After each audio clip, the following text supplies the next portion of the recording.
आणि आता बातमी आहे वारी संदर्भातली। संत तुकाराम महाराजांच्या पालखीचं देहूतून पंढरपूरकडे प्रस्थान झालं। देहूतील मुख्य देऊळवाड्यातून पालखीने पंढरपूरकडे प्रस्थान ठेवलं। यंदा तुकाराम महाराजांच्या पालखी सोहळ्याचं 339वे वर्ष आहे आणि पालखी सोहळ्यासाठी राज्याच्या कानाकोपऱ्यातून हजारो वारकरी आणि भाविक दाखल झाले।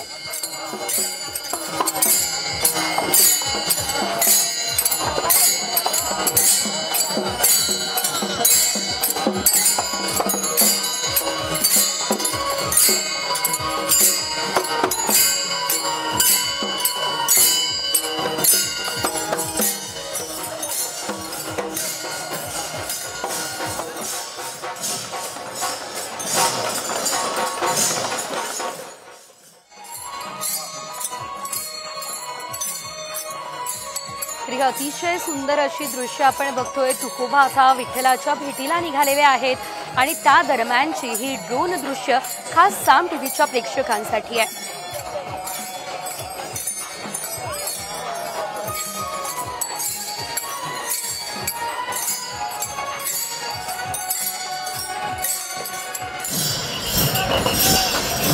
राज सुनेत्रा पवार यांनी या पालखी सोहळ्यामध्ये फुगडी खेळलेली आहेत आणि त्या तुकोबांच्या चरणी लीन झाल्या असल्याचं बघायला मिळालेलं आहे।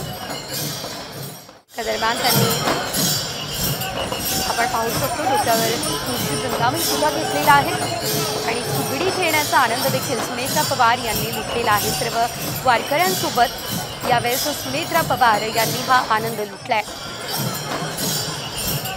होऊ दे, त्याच्या मनातल्या सगळ्या इच्छा पूर्ण होऊ दे, एवढंच मी त्यांच्याकडे साकडं घातलेलं आहे।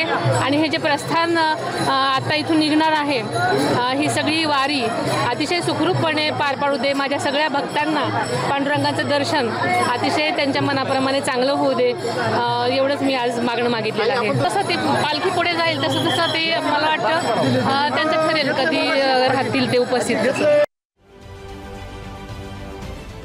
महाराष्ट्रातील सर्व बातम्यांचे विश्वासार्ह व्यासपीठ, सकाळच्या सर्व सोशल मीडिया प्लॅटफॉर्मला लाईक, फॉलो आणि सबस्क्राईब करा। तसंच सर्व नोटिफिकेशनसाठी बेल आयकॉन प्रेस करायला विसरू नका।